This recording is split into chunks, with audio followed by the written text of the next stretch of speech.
This is the We Create Online Courses podcast, and I'm Till Carlos with my partner Tom Liebelt. Today we want to talk about 3 signs you're ready to create an online course. The first point is book or get paid speaking engagements. Oh, Tom, what do we got for this topic? If you are an expert at something and you wrote a book and you're actually getting paid from speaking gigs, but you don't have anything to sell, that's a sign right there. Like you should have an online course to fill your gap in the sales funnel. Can you explain this gap a bit? Right. So a book is an entry-level selling item, which usually doesn't make any money. Right? It will be between like $7 and $20. Then the speaking gig is a higher level part of the sales funnel. Couple of thousand. Well, I'm thinking it'll be between 1,000 to maybe 25 or 75. So it depends on how good of a speaker you are and your marketing in that part. But what it does is it puts you on stage, but now you're trading an hour of your time plus a lot of travel time. And it's not the highest part of the sales funnel, right? So it's the higher, but it's not the highest. The highest would be one-on-one coaching or one-on maybe 5 coaching, where you can get 10, 20, 30,000 from each person, right? Or maybe 3 to 5, depending, like I said, on the level where you are. But the online course is something where you can sell the information you have to a lot of people for, let's say, $500 to $900 or maybe even $2,000 each. And it's something that it duplicates your stage presence and enhances your book. But then it fits in that mid-tier, right? So let's say someone has bought the book, they love the info, they don't have enough money yet to get one-on-one coaching from you. This is like the mid-tier. Right? You're not missing that $400 or $500 customer who's willing to spend that, but just doesn't have anything to do with that money, right? So they bought the book. You're too expensive to talk one-on-one to, so there's that piece in the middle which a lot of people want, but the speakers are missing. Mm-hmm. And it also says that you actually have the content to create the course, because normally a book has enough volume to be ported into an online course. And also, a speech is maybe a bit smaller, but you can chain multiple speeches together or expand on the topic and you would have an online course. So it's also a requirement of the content itself. Yeah, the reason we make this a sign that you're ready to make an online course is because having a book doesn't mean almost anything. But if you have a speech that people pay you for, that's a sign that someone wants to listen to what you're saying, right?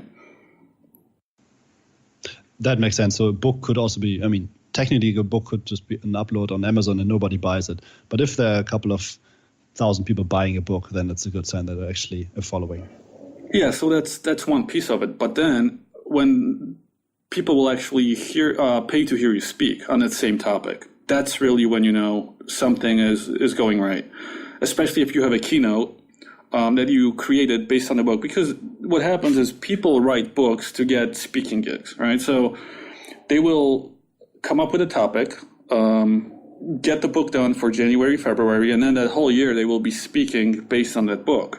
Now, if people are paying for that content through the book and through a speaking gig, that's a really good sign. So that's why we mean both, not just the book, not just speaking. It should be both, right? Yeah. So when Tom, you wrote this point down. Do you also think a workshop could work in the same way, like a speaking engagement? As long as you're doing a lot of workshops on the same topic. Because that means that this topic is something that people constantly want to pay you for. If you keep changing it up, it's really hard to say. Maybe you're riding different waves, but it's really hard to make an online course that way. Because that way you'll have to build 10 or 20 online courses, and it hasn't really proven itself, right? If you can't get a speaking gig or do a workshop on the same topic more than 2-3 times, I don't think that's proven a concept. I don't think that's a sign yet. All right. In the end, you need followers to go to your speaking engagements or to buy your books. And this is also the second point. There's this concept, I think it was Kevin Kelly who has written about it a couple of years ago, the 1,000 true fans, I think was the name. So that's the second point we put down here. What do we think about the 1,000 real followers? That's actually, so people were actually willing to pay for your content. This is the point that you put up here, Tom. A certain percentage of those people will always buy from you. That's what we mean by 1,000 real true fans. These are not the people that just follow you and watch you on Instagram. These are people that are actually buying from you constantly. And what we found is there's always a percentage of the followers which will buy anything you put out. By having 1,000 people that actually bought something from you, that's a really good sign that a nice percentage of them will buy this course when it comes out. So if you have a book, you have a speaking engagement on a topic, and you have 1,000 people on your mailing list that actually bought something from you, you're pretty much ready. Yeah, there's just simple math involved here. Let's say you have 1,000 followers and 10% of them buy. They would buy an online course for $300. Let's say they buy one course per year. You would have a six-figure business already. Yeah, I think in an article, the guy mentioned if you have 1,000 real fans, you have a real solid online business.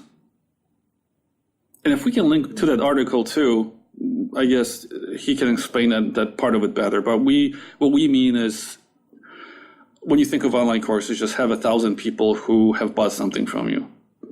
They might not be true fans yet because we don't know how many of them will buy the online course, but that's a really good number to start with. Yeah, we're going to link this up in the show notes on our website, wecreateonlinecourses.com.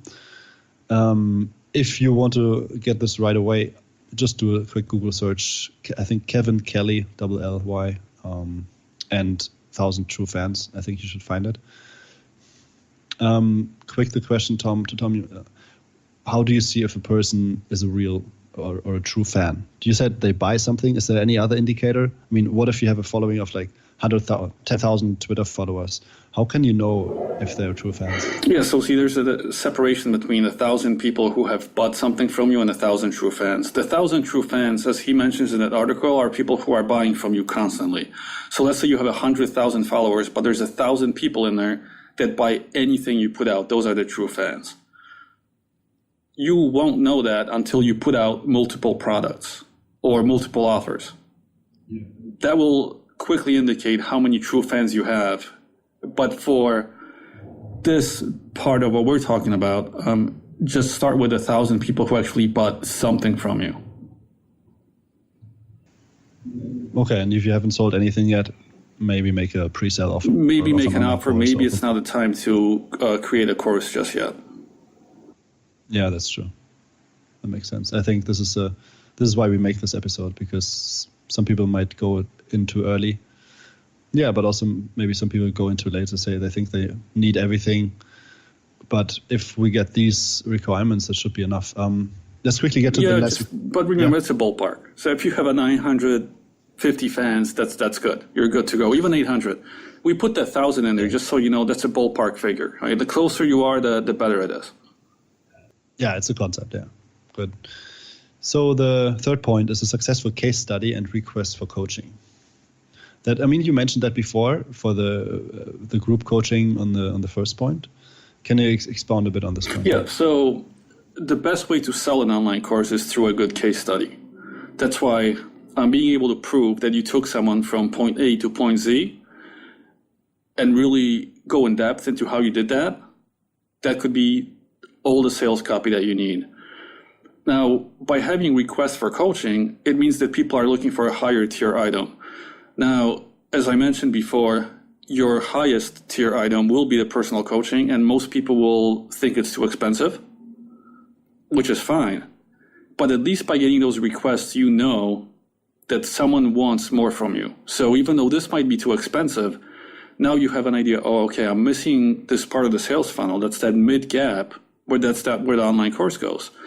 So even though they're not buying the coaching yet, maybe some will, but most will not, that gives you the indicator that, okay, these people want more. let's give them something a little higher value where we can take more money, but it's not going to be at a point where they say, oh, okay, this is too much. It'll be that good sweet spot, in between the in-person coaching and your book. Like, just think of it as a middle of your sales funnel. Yeah, I agree. And I like this, that you bring up the successful case study. There might be people who are writing an abstract book, or let's say if you have a fiction book, which is not something someone could use to actually improve a life or solve a certain problem. So a case study is really the way to go here. The tricky part too is that what we find, a lot of people have a case study of themselves only. Like, I went from this to this, and that's what I want to show, which is fine too. But then it's all about presenting it the right way, right? Like, you can say, I will bring you from A to Z. You can say, I brought myself from A to Z, and I'll show you the behind the scenes, and hopefully it will work for you. But it's really misleading and hard to sell it as I've done this, and I'll have you do it too. Because each circumstance is a little different, but sometimes they might learn something from that, and they will pay for it just to see, okay, you will learn all the mistakes that I've done, and you will learn all the pivots and the secret of how I made it, and hopefully it will work for you. So that could work too, but it's a little more tricky than if you're able to show someone else that you've moved them from that point to that point. Yeah, I think it depends on the context. So let's say if you are in the fitness niche and you say the standard example, right? How to get a six-pack. And let's say you are a person born with a good physique and you already have like the beginning of a six-pack, and then you just train a bit and you get it. That's something different from if you teach someone to set up a certain technology in a certain way, right? Because that's replicable, because you're just working with a machine and it normally it's always the same, right? But if you are in the fitness niche, yeah, I think then the case study is very important. Yeah, I think one of the best examples of that would be like LeBron James. The guy was one of the best basketball players of all time, and his genes are just so superior. If he told you, this is how I did it, and I will teach you how, it's bullshit. Because LeBron James, at 14 years old, already surpassed almost every one of us in basketball. He was like 6'4", 280 pounds, and faster and better than almost anyone in the U.S. at 14 years old, right? I mean, it was just genetics, right? So actually, maybe even at 12, he was already better than all of us. So someone like that, it's, okay, LeBron, I get it, but, show me how you took 10 average Joes and did that. Because it's that's not going to work. Because the guy that's 10 times better than you, LeBron's 10 times better than them. It's just too far of a gap, right? It's just not realistic. You can watch someone like him or Bo Jackson and be like Bo Jackson, one of the best baseball or football players, never lifted in his life and had the best physique out of almost any guy, faster than any guy on the field. And then someone like that, if he says, this is how I did it, you're just like, okay, yeah, but that's just not going to work, right? That's what I mean. It feels a bit like this old movie, The Secret, that came out maybe 10 or 15 years ago. It's kind of the same thing. They haven't really coached anyone with this principle. They just said what worked for them, and circumstances are always different. So this is just not something you can put in an online course. I don't know if they actually did it. There's probably an online course for The Secret, but I don't think it would work in this way. All right. This was it for the show today. If you want to ask more questions, go to wecreateonlinecourse.com/questions. And yeah, please subscribe to this podcast on iTunes or on Overcast. And yeah, hit us up with the questions. We're really eager to answer your questions here. Thank you.